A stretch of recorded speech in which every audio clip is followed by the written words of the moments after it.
அந்த பேலஸ் தங்கம் போல் மின்னிக் கொண்டிருக்க, அர்ஜுனின் திருமணத்திற்காக மோகனின் தொழில் வட்டார நண்பர்களும் உறவினர்களும் கூடியிருந்தனர்.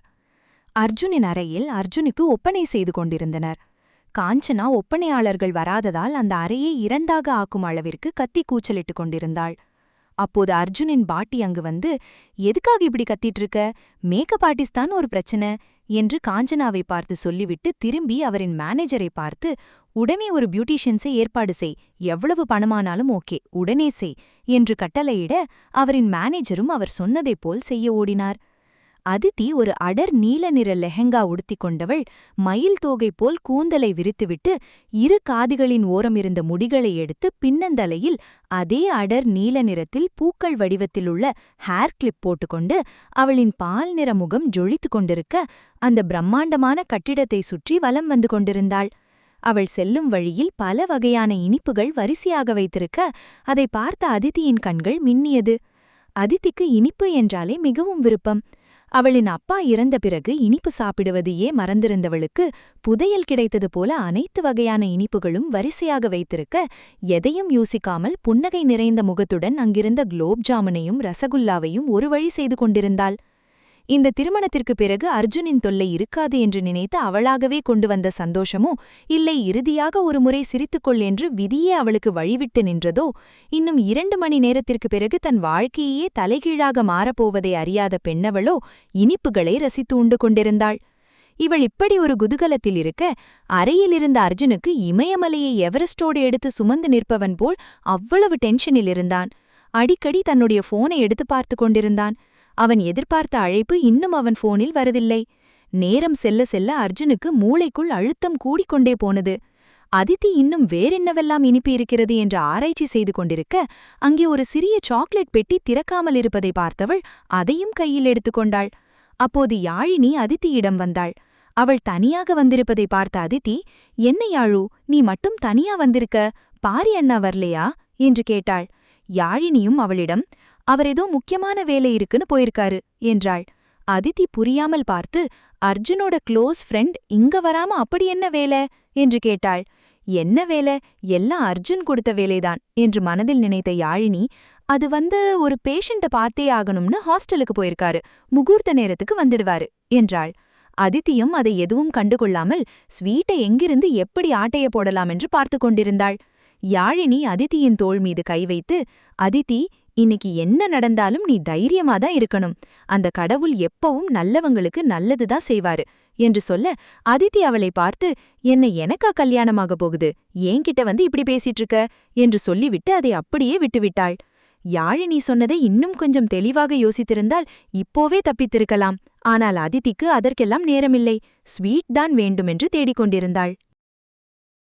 அந்த பேலஸில் ஒரு அறையில் 20 பேருக்கு மேல் பெண் ஒப்பனையாளர்கள் கைகடிகாரத்தை பார்த்தபடி அமர்ந்திருக்க அவர்களை அடைத்து வைத்திருந்தனர். மூடிய கதவருகே உள்ளே ஒருவரும் வெளியே ஒருவரும் சாம்பல் நிற சஃபாரி போட்ட ஆட்கள் நின்றிருந்தனர். பெண் ஒப்பனையாளர்களில் ஒருவள் அந்த சஃபாரி போட்ட ஆளிடம், இன்னும் எவ்வளவு நேரம் சார், டைம் ரொம்ப கம்மியாதான் இருக்கு, எங்ககிட்ட சீக்கிரமா பிரைட் கொண்டு வந்து விட்டாதானே சார் மேக்கப் முடிக்க முடியும் என்று சொன்னாள். அந்த ஆளும், கொஞ்ச நேரம் வெயிட் பண்ணுங்க, இன்னும் கல்யாண பொண்ணு வரல, எங்களுக்கு ஆர்டர் பாஸ் பண்ணா மட்டும்தான் உங்கள நாங்க விட முடியும் என்றார்.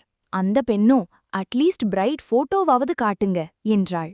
அவரும் தான் வைத்திருந்த ஐபேடில் அதித்தியின் போட்டோவை எடுத்து காட்டி, இவங்கதான் கல்யாண பொண்ணு, இவங்களுக்கு தான் நீங்க மேக்கப் போடணும் என்றார். அந்த ஒப்பனையாளர்களும் தான் கொண்டு வந்திருந்த பொருட்களையெல்லாம் சரிபார்த்து கொண்டிருந்தனர். அதித்திக்கு ஏற்றாற்போல் உடையும் நகைகளும் மற்ற அனைத்து பொருட்களும் அவர்களிடம் கொண்டு வந்து ஒப்படைத்தனர். வரவேற்பறையில் உள்ள மணமேடையில் 3 ஐயர்கள் சேர்ந்து ஓமகுண்டத்தில் அக்னியை பற்ற வைத்தனர். அதில் முதன்மை ஐயரோ, நாழியாயிட்டு, சீக்கிரம் பொண்ண கூட்டி வந்து சம்பிரதாயத்தை முடிச்சிட்டு போக சொல்லுங்கோ என்றார். ரங்கநாயகி காஞ்சனாவை அழைத்து வருவதற்காக வேகமாக அவள் அறையை நோக்கி நடந்தாள். ரங்கநாயகி அறை கதவை திறந்து பார்க்க அங்கே காஞ்சனா இல்லை. அறை முழுவதும் தேடி பார்த்துவிட்டாள். காஞ்சனா எங்கு சென்றாள் என்பதே தெரியவில்லை. மணமேடையிலும் வரவேற்பறையிலும் எதுவும் தெரியவில்லை. கலங்காத நீரோடை போலதான் அனைத்து வேலைகளும் தொடர்ந்து நடந்து கொண்டிருந்தது. ஆனால் காஞ்சனா அறையில் மட்டும் சிறிய சலசலப்பு. காஞ்சனா காணவில்லை என்பது வீட்டில் உள்ள அனைவருக்கும் தெரிந்து மோகன் தன்னுடைய ஆட்களிலும் சொல்லி தேட சொல்ல, செல்லதுரை ஒருபுறம் காஞ்சனாவை தேடிச் சென்றான். சேச்சி பதட்டமாக அதித்தியிடம் ஓடி வந்து, அதித்தி, நீ காஞ்சனாவை எங்கேயாவது பாத்தியா என்று கேட்டாள். அதித்தி இல்லை என்று சொல்ல, சேச்சி அவளிடம், ஐயோ அதித்தி, காஞ்சனாவ காணோம், எல்லாரும் தேடிட்டு இருக்கோம், நீ கொஞ்சம் மண்டபத்துக்கு வெளியில எங்கேயாச்சும் இருக்காளான்னு பாத்துட்டு வரியா என்றாள். அதித்தியும் சரி என்று சொல்லி வாசலை நோக்கி செல்ல, வாசலில் கட்டுமஸ்தான உடலில் கருப்பு பனியன் போட்டுக்கொண்டு பாதுகாப்பிற்காக நின்றிருந்தவர் அதித்தியை தடுத்து, மேடம் நில்லுங்க, இங்க இருக்க ஒரு பொண்ணோட செயின் காணும், அதனால எல்லாரையும் செக் பண்ற வரைக்கும் கொஞ்சம் உள்ளேயே இருங்க என்றான். அதித்தியும் மீண்டும் உள்ளேயே சென்றாள். அவள் சென்ற பிறகு அந்த கருப்பு பனியன் போட்டவன் மற்றொரு ஆளை அழைத்து, இங்க பாரு, கல்யாணம் முடியிற வரைக்கும் இந்த பொண்ண மண்டபத்திலிருந்து வெளியே போக விடக்கூடாதுன்னு அர்ஜுன் சாரோட ஆர்டர், அதனால அந்த பொண்ண கவனமா வாட்ச் பண்ணு என்று சொல்லிவிட்டு வேறு பக்கம் சென்றான். காஞ்சனா காணவில்லை என்று அர்ஜுனுடைய காதுக்கும் போக, அர்ஜுன் காஞ்சனா அறையை நோக்கிதான் வந்தான். பட்டு வேஷ்டி சட்டையில் அவனின் புடைத்த நெஞ்சை அழுத்தியது போல சட்டையும், முறுக்கு கம்பிகள் போன்ற அவனின் கரங்களும் கம்பீரமான தோற்றத்தில் அலையலையாக அவன் நெற்றியை மறைத்தபடி படர்ந்து கிடந்த அவனின் தலைமுடியும், ஒரு கையில் வேஷ்டியின் ஒரு முனையை தூக்கி பிடித்து நடந்து வரும் ஆணழகனைக் கண்டு மற்றவர்களும் வாய்பிழந்துதான் நின்றனர். அவன் செல்வதை அதித்தியும் பார்த்தாள். அதித்தி நிற்பதை ஓரக்கண்ணால் அர்ஜுனும் பார்த்தான். நேராக காஞ்சனா அறைக்குள் செல்ல, அங்கே அவனை பார்த்த அர்ஜுனின் பாட்டி, அர்ஜுன், என்ன இது, வேஷ்டி சட்டையில இருக்க, உன்னோட மேரேஜ் ட்ரெஸ் எங்க, நம்ம முறைப்படி குர்தாதான் போடணும் என்றார். மோகன் சற்று கடுப்பாக, அம்மா, இங்க கல்யாணமே நடக்குமா நடக்காதான்னு தெரியல, இதுல அவன் எந்த ட்ரெஸ் போட்டா என்ன என்றார். அர்ஜுன் எதுவும் பேசாமல் அர்ஜுனின் பாட்டியை ஒதுங்கிவிட்டு ரங்கநாயகியின் முன் வந்து நின்றவன், உங்க பொண்ணு காஞ்சனா எங்க என்று கேட்டான். ரங்கநாயகி கைகள் பிசைந்து கொண்டு நின்றாள். சொல்லுங்க, உங்க பொண்ணு எங்க என்று இந்த முறை அர்ஜுனிடமிருந்து குரல் ஓங்கி வந்தது. ரங்கநாயகி அர்ஜுனுக்கு என்ன பதில் சொல்வது என்று தெரியாமல் நிற்கும்போது, உங்ககிட்டதான் கேக்குறேன், உங்க பொண்ணு ஓடி போயிட்டாளான்னு அர்ஜுன் கேட்டான். உடனே ரங்கநாயகி, இல்ல இல்ல, என் பொண்ணு எங்கேயும் ஓடி போகல, அவ இங்கதான் எங்கேயாவது இருப்பா என்று சொன்னாள். அப்போ வர சொல்லுங்க உங்க பொண்ண என்று அர்ஜுன் சொல்ல, ரங்கநாயகி பேய் முழிச்சு கொண்டு நின்றாள். அர்ஜுன் இரு கைகளையும் தூக்கி தட்ட, கருப்பு நிற சஃபாரி போட்ட 20 பேர்கள் வந்து நின்றனர். அர்ஜுன் அவர்களை பார்த்து, உங்களுக்கு 10 நிமிஷம் டைம், அதுக்குள்ள இந்த பேலஸ் முழுக்க தேடுங்க, இவங்க பொண்ணு இருந்தா கூட்டிட்டு வாங்க என்றான். அவன் கட்டளையை கேட்டு உடனே அவர்களும் சென்றனர். அர்ஜுன் இரு கைகளையும் முதுகுக்கு பின்னால் கட்டிக்கொண்டு இறுகிய முகத்துடன் அறையின் வாசலை பார்த்தபடி நின்றிருக்க, ரங்கநாயகி எப்படியும் காஞ்சனா கிடைத்து விடுவாள் என்ற நம்பிக்கையில் கையை பிசைந்து கொண்டு நின்றிருந்தாள். ஒருவேளை கல்யாணம் நின்றுவிட்டால் திருமணத்திற்கு வந்தவர்களுக்கும் பத்திரிகையாளர்களுக்கும் என்ன பதில் சொல்ல வேண்டும் என்று மோகனும் சந்திரிகாவும் பதட்டமாக யோசித்துக் கொண்டு நின்றிருக்க, அர்ஜுனின் பாட்டி கல்யாணம் நடந்தால் என்ன நடக்காவிட்டால் என்ன என்பது போல நின்றிருந்தார். அறையின் வாசலில் அதித்தி கையில் சாக்லேட் பாக்ஸை மறைத்தபடி பிடித்துக்கொண்டு இங்கே நடப்பதையெல்லாம் வேடிக்கையாக பார்த்து கொண்டிருந்தாள். அவளை பொறுத்தவரை இங்கு என்ன நடந்தாலும் அதற்கும் இவளுக்கும் சம்பந்தமில்லை என்பதுதான். அவளை மேலும் கீழுமாக பார்த்து நின்றான் அர்ஜுன்.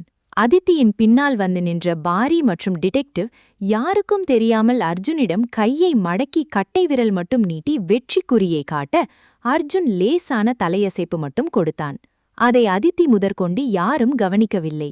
எல்லோரும் ஒவ்வொரு எண்ணத்தில் இருக்க, அர்ஜுன் சொல்லிய 10 நிமிடங்கள் முடிந்து கருப்பு சஃபாரி போட்ட அனைவரும் மீண்டும் அர்ஜுன் முன் வந்து நின்றனர். அவர்கள் அர்ஜுனிடம், செல், எல்லா இடத்திலையும் தேடிட்டோம், அந்த பொண்ணு எங்கேயும் இல்ல என்றனர். ரங்கநாயகி கோபப்பட்டு, இல்ல அர்ஜுன், இவங்க பொய் சொல்றாங்க, என் பொண்ணு ஓடி போயிருக்க வாய்ப்பே இல்ல, இவங்க ஒழுண்டா தேடியிருக்க மாட்டாங்க, காஞ்சனா இங்கதான் இருப்பா என்றாள். அர்ஜுன் பொறுமையாக அவளை பார்த்து, அப்போ உங்க பொண்ண கூட்டிட்டு வாங்க என்று சொல்ல, ரங்கநாயகி என்ன செய்வதென்று தெரியாமல் நின்றிருந்தாள். அர்ஜுனின் பாட்டி, விடு அர்ஜுன், காஞ்சனா கிடைக்கட்டும், இன்னொரு நாள் கூட கல்யாணம் நடத்திக்கலாம் என்றார். அர்ஜுன் அவரை ஒரு தீப்பொறி பார்வை பார்த்து, நான் வந்து உங்ககிட்ட எனக்கு கல்யாணம் பண்ணி வைங்கன்னு கேட்டனா, நீங்களே வந்து காஞ்சனா கூட கல்யாணம்னு சொன்னீங்க, நீங்களே எல்லாம் பண்ணீங்க, ஆனா அவளை காணோம். இப்போ நான் எல்லார் முன்னாடியும் அசிங்கப்பட வேண்டியதா இருக்கு. நாளைக்கு பேப்பரில என்ன பிடிக்காம ஒருத்தி ஓடிப்போய் இந்த கல்யாணம் நின்றுடுச்சுன்னு நியூஸ் வந்தா அது எனக்கு எவ்வளவு பெரிய அசிங்கம். இப்போ நீங்க என்ன பண்ணுவீங்களோ எனக்கு தெரியாது. குறிச்ச நேரத்துல என் கல்யாணம் நடக்கணும். காஞ்சனாவுக்கு பதிலா வேற பொண்ணு பாருங்க, அது யாரா இருந்தாலும் எனக்கு சம்மதம்தான் என்றான். மோகன் கவலையாக அவனை பார்த்து, அதெப்படிப்பா முடியும்? இன்னும் முகூர்த்தத்துக்கு 1/2 மணி நேரம்தான் இருக்கு. அதுக்குள்ள எந்த பொண்ண பார்க்க முடியும்? அப்படியே யார்கிட்டயாவது பொண்ணு கேட்டாலும் யாரு சம்மதிப்பா? என்று கேட்டார்.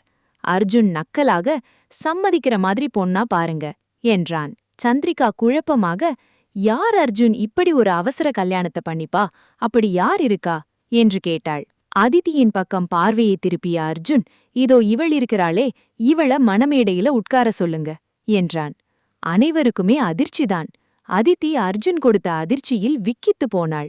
அர்ஜுனின் பாட்டியும் ரங்கநாயகியும் எதுவும் பேச முடியாமல் நின்றனர். அப்படி ஏதாவது மறுப்பு சொன்னால் காஞ்சனா எங்கே என்பதுதான் அர்ஜுனின் அடுத்த கேள்வியாக இருக்கும். அதனால் அமைதியாக நின்றனர். அர்ஜுன் அதிதியின் அருகில் வந்தவன் அதிதியின் கையை பிடித்து இழுத்துக்கொண்டு மணமேடையிலுள்ள ஓமகுண்டத்தின் முன் அமர வைத்து பொண்ணுக்கு செய்ய வேண்டிய சம்பிரதாயத்தை செய்ய வைத்தான். ஐயரும் செய்து மாலையுடன் கூடிய சிவப்பு சால்வையும் சேர்த்து அவள் கையில் கொடுக்க அதிதி கைகள் நடுங்கிக் கொண்டு வாங்காமல் கண்களில் நீருடன் அமர்ந்திருந்தாள். அவளின் கையை பிடித்து அர்ஜுன் தான் வாங்க வைத்தான். அதிதி அர்ஜுனை பார்த்து வேண்டாம் என்பது போல் கண்களால் கெஞ்ச அர்ஜுன் விடுவதாக இல்லை. பின்னாடியே வந்த மோகன் அர்ஜுனிடம், அர்ஜுன், இதெல்லாம் வேண்டா, நிறுத்து. உனக்கு வேற பொண்ணுதான் வேணும்னா நான் இப்பவே 1000 பொண்ணுங்கள கொண்டு வந்து நிறுத்துறேன். அதித்தியை விட்டுடு என்றார். அர்ஜுன் அவரை பார்த்து, 1000 பொண்ணுங்க வேண்டாம் டாட், ஒரே ஒரு பொண்ணு போதும். இந்த முகூர்த்தம் முடியறதுக்குள்ள கூட்டிட்டு வாங்க, இவள விட்டுடுறேன் என்றான். மோகன் அவனின் அலட்சிய பதிலை கண்டு கோபம் வந்தவர், இல்ல அர்ஜுன், என்ன நடந்தாலும் இந்த கல்யாணம் நடக்க விட மாட்டேன். அதித்தியோட வாழ்க்கை எனக்கு ரொம்பவே முக்கியம். எனக்கு எங்க அப்பா பிசினஸ் தவிர வேற எதுவும் தெரியாது. ஆனா நான் காதல் கல்யாணம் பண்ணிட்டேன்னு சொந்த குடும்பமே என்ன வெறுத்தபோது ராம் தான் அன்னைக்கு எனக்கு கை கொடுத்தான். அந்த மாதிரி சூழ்நிலையில என்ன மாதிரி நீ நின்னுடக்கூடாதுன்னு தான் உன்னை டாக்டருக்கு படிக்க வச்சு நீ உன் சொந்த கால்ல நிக்கிற மாதிரி உன்னை வளர்த்தேன். ஆனா இன்னைக்கு அதே பணத்தை வச்சு ஒரு பொண்ணு வாழ்க்கையவே அழிக்க பாக்குற, அதுவும் என் உயிர் நண்பனோட பொண்ண. அதுக்கு நான் விடமாட்டேன். நான் ராமுக்காக எதுவுமே செஞ்சதில்ல. அவன் ஆசையே அவன் பொண்ணு நல்லா இருக்கணும்னு தான். அதையாவது செய்யணும்னு நான் நினைக்கிறேன் என்றார். அர்ஜுன் தன் இரு கைகளையும் மார்புக்கு குறுக்கே கட்டி அவர் பேசுவதையெல்லாம் கேட்டவன், உங்க ஸ்பீச் நல்லா இருந்தது டாட். டயர்டா இருப்பீங்க, தண்ணிய குடிச்சிட்டு ஓரமா உட்காருங்க. நான் கல்யாணத்தை முடிச்சிட்டு வந்து உங்ககிட்ட பேசுறேன் என்று சொல்லி கருப்பு சஃபாரி போட்ட ஆட்களை பார்க்க அவர்கள் மோகனை தனியாக அழைத்துக்கொண்டு கீழே சென்றனர். அதன்பின் ஒப்பனையாளர்கள் 4 பேர் அங்கு வர அவர்களை பார்த்த அர்ஜுன், இதுதான் பொண்ணு, சீக்கிரம் ரெடி பண்ணி கூட்டிட்டு வாங்க, மேக் இட் ஃபாஸ்ட் என்று சொல்லிவிட்டு சென்றான். அர்ஜுனுக்கு 2 முறைகள் படி திருமணம் நடக்க ஏற்பாடு செய்யப்பட்டிருந்தது. முதலில் பட்டு உடைகளில் திருமாங்கல்யத்தை அக்னியின் முன் மணப்பெண் கழுத்தில் கட்டுவதும், 2வது முறைப்படி குர்தா லெஹங்கா ஆடையில் அக்னியை 7 முறை சுற்றி வந்து உறவை உறுதி செய்வதுமாக 2 முறைகளில் திருமணம் நடக்க இருந்தது. பட்டு வேஷ்டி சட்டையில் கம்பீரமான தோற்றத்தில் அக்னியின் முன் அர்ஜுன் அமர்ந்திருக்க அதித்தியை மணப்பெண் அலங்காரம் செய்து அழைத்து வந்தனர்.